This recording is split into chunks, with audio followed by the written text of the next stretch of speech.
Today's video is going to be all about the avoider and the pleaser core pattern. This is an avoidant attachment style and a fearfully anxious attachment style, and I want to go over what that dance looks like. Stay tuned. Thanks for joining me today. My name is Sandy, licensed and marriage family therapist. If you haven't subscribed already, please do so now so you can get the alerts when new videos come out weekly. And if you find the content relevant here for someone else, please consider sharing. Now let's get on to the video. Okay, so pleaser and avoider. Okay, so this pairing, and you know I talk about these pairings as a core pattern, as a circular pattern. When one person behaves a certain way, the other person reacts, and that reaction then triggers the other person. So think of this as in a circular way.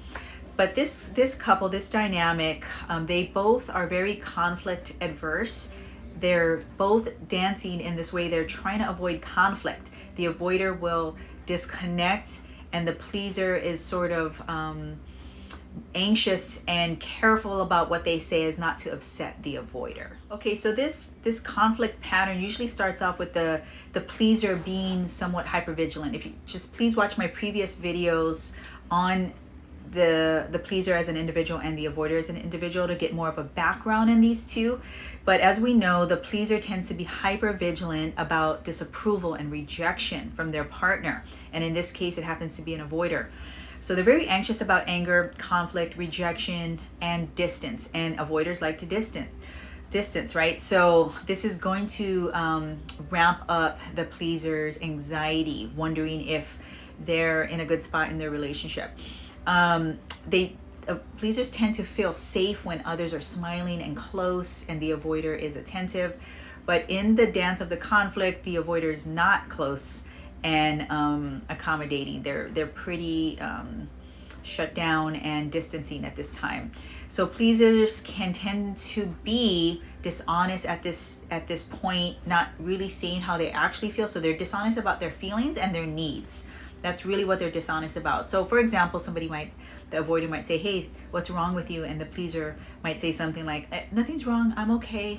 You know, are you okay?" You know, that kind of thing. So they're dishonest. They might minimize problems, minimize their own needs and emotions, and then minimize conflict as much as they can.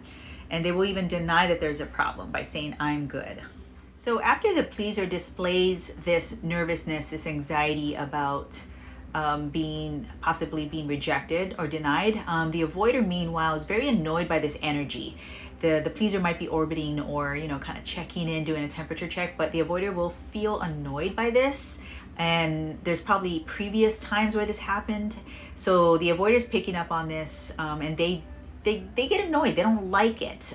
This need for approval or reassurance. They will call the pleaser needy or clingy. Avoiders, remember, they value independence, and they're really irritated by the pleasers, like orbiting and like seeking connection.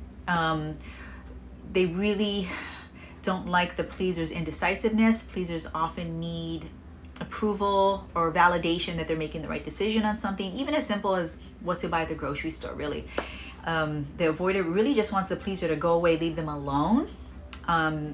The avoider at this time may lack empathy for the pleaser, not even understanding the pleaser's anxiety. So at this point, the pleaser's feeling pretty rejected. They feel very threatened by this space that the avoider needs, because pleasers like that constant flow of reassurance and connectiveness with their partner, but the avoider's not gonna play like that. So pleasers are feeling pretty insecure at this point, maybe a little dejected, and maybe continue to capture the avoider's attention and approval indirectly, not direct, but indirectly.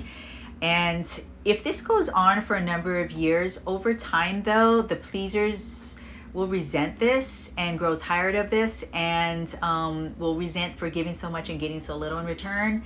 And at this point, they're feeling like there's no other options but maybe to leave the relationship or maybe even seek outside validation. So as the pleaser is receiving that energy from the avoider, the pleaser is starting to feel rejected, sort of panicky, possibly feeling alone at this time, like they don't have any recourse at this point because the avoider is shutting them down.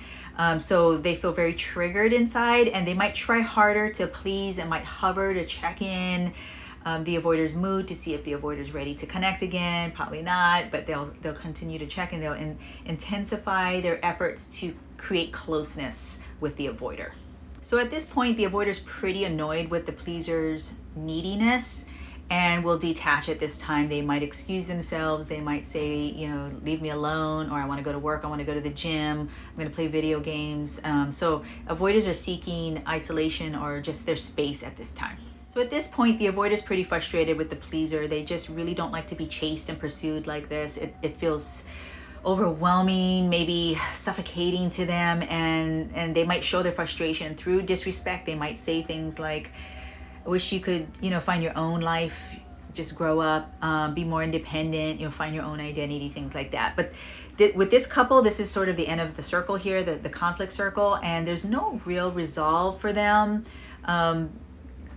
They just retreat into their own corners until they start talking again, and nothing is really resolved. There's no real honesty about this, because remember, both of these people don't really have all the relationship skills to repair after a rupture, and they both do not like conflict, and they kind of want to get to a solution quickly, but at this point they can't find a solution, so it just sort of dissipates and kind of goes dormant until the next, you know, situation arises. Okay, so that's the conflict pattern for the avoider pleaser.